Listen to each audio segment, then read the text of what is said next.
I'll give you everybody a little background. Kelly and I and Hannah met Chris and Angela, Chuck's parents, about 10 years ago. And they invited us to go to West Baden, which is in French Lick, Indiana. And Chris had an idea of putting together an artist education conference there. And my first reaction to Chris was, who's going to West Baden, French Lick, Indiana? And he kind of laughed and said, please come see the resort anyway. And so Kelly and I and Hannah and her friend Michelle jumped in our car and we went to meet Chris and Angela. And we went to dinner that night. And Chris told his story of him and Angela, and it lasted about 2 hours, I think. And it was enthralling. So Chuck's father is a personal trainer, and they own a spa together, he and his wife, and she started painting before him, and Chuck will tell us about that story in a little bit. But we had a wonderful time, and they've become dear friends of ours. In fact, when Kelly and I got married, I bought a piece from Chris and Angela because she fell in love with it, and that was her wedding present. So welcome. We're happy to have you. Can you tell us a little bit about how your parents started painting? Yeah, thanks for having me. It's so funny. I growing up, I think of my mom always as an artist first, or a mom first, artist second.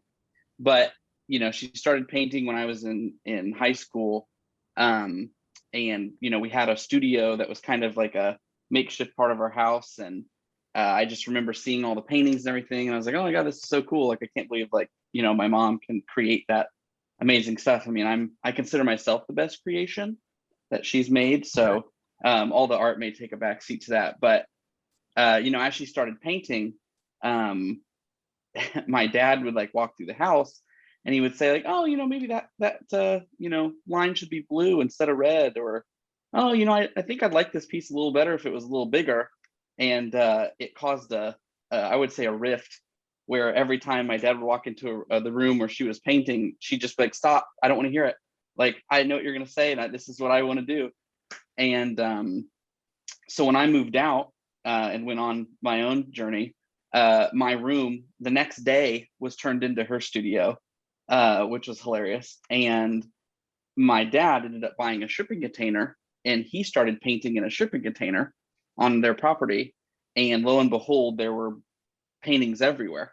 And I think when you look at their pieces side by side at the shows, there's a beautiful contrast between one of my dad's pieces here, and my mom's pieces are so bright and they're so large and so colorful. And so it's just been kind of cool to see, all my dad influence on some of her early work, when he was, backseat painting, and now he has his own way, and he paints in the garage or in the shipping container, and they all turn out the way they do, and they're all great.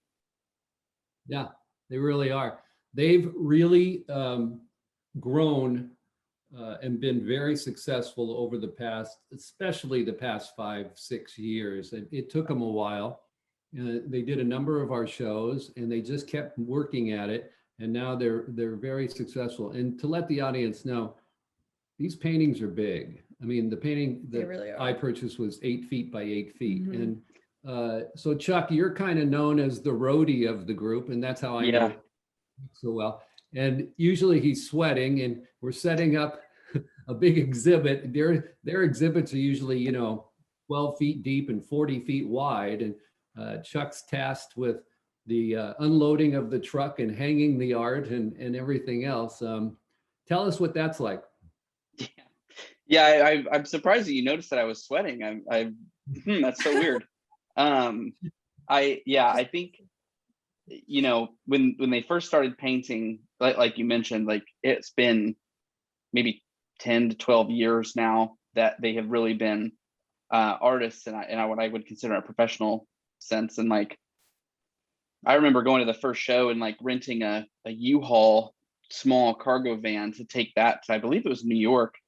It could have been Miami. I couldn't be sure, but I remember getting asked to, more told to help carry the art into the trailer or into the van. And That was always a fun experience. As you can imagine, it's one thing if you have people that are hired to move your stuff, and it's another if it's your children.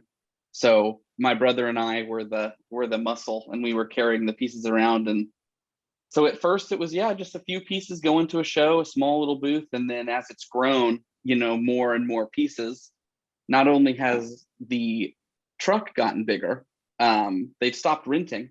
They just bought a trailer, bought a few trailers, and now they're onto an RV that has a garage in the back that's a mobile studio. And then the pieces have gotten larger. And like you said, like an 8x10. We've seen some that are like, I think the largest one I've seen is like a 20x12. And it can't be carried into a space unless it has an overhead door. And my dad, paints these paintings. I believe this one has a steel frame on it, and it's probably upwards of 200 pounds. And so my brother and I just laugh every time we go do a show, because we're constantly going into the trailer, and sometimes we'll meet them in destination. So I wouldn't have loaded the trailer, and we'll get there, and my brother and I will go to lift a piece up, and it'll be like, holy shit, like this has gotten heavier. Is this iron? And so my dad's like, oh, it's whatever. It's we gotta have a frame on it. It looks better. And they paint with such substance that I feel like even without the frame, a lot of their work is almost sculptural, because it's so much that goes onto the canvas. And I'll go down to their house sometime to visit them in the studio, and I'll see a piece 1 month and then go a month later, and with my mom it might be the same piece, and it might be there's just a whole nother layer on it, and it just is a living thing that grows and grows and grows. And I think that's such a cool thing. And for us, obviously I would like them to get lighter, obviously, so it'd be a little easier to hang them so they don't sweat. And especially like, even in Miami in December, it's still hot. So we keep saying, when my dad calls us, it's always like, oh, all right, well, I got to go get my workout clothes on, because I'm about to go do a weightlifting session. So, yeah. And the pieces get bigger, and the collectors, their collector base just keeps growing, but the collectors really get the first class experience when they have a piece delivered, because they're just too big to ship at some point. Mm-hmm. Yeah, that's for sure. I've done my fair share of ferrying paintings across the country. Their studios is here in Indiana, in Bloomington. And so all the work gets loaded up in Bloomington, and we'll make a trip down to Miami. I know there was that one year we went from Miami right to Vegas. So my brother and I drove right to Vegas. We did the show in Vegas, and we drove back to Indiana. And I was thinking about it when Alexis was talking. There's that wine that is sailed around the world to age on a ship. And I feel like a lot of the work that I've seen end up in people's homes. I'm like, oh, yeah, I remember carrying that into the show in New York, and I remember carrying it into Miami, and I remember hanging it in Las Vegas. And so it's made a trip around the country for sure. And that's just adding more to the story behind the piece that may end up on your wall somewhere. That's right. Well, I'll encourage all the viewers to go to the Gebhardt Gallery page and see the work. And Chuck is right. Chris's work is very masculine, paints bulls and people and figurative work. And Angela's is more a little abstract. And then the circular paintings she's doing are absolutely lovely. So I want to thank you for joining us, Chuck.